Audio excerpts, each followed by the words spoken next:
So dito na tayo sa Buenavista. Dito pa rin sa Albay mga highway, pero dito na to sa Legazpi. Doon sa Bulacan Mayon hanggang dito sa Buenavista, nag-travel tayo ng 2 oras. Silipin natin tong ginagawang kalsada dito na napakatarik, grabe. Once pag natapos na, ang tagos daw nito ay doon sa Castilla, Sorsogon.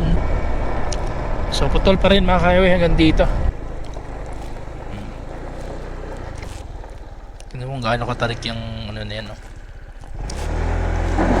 Uy, nagslide yung gulong natin.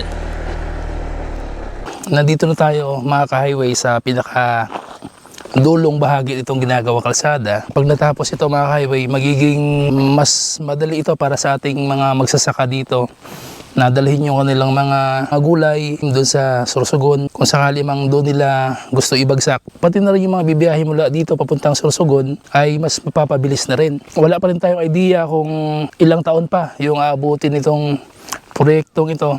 Pero expect na natin mga highway na matagal pa talaga ito matatapos.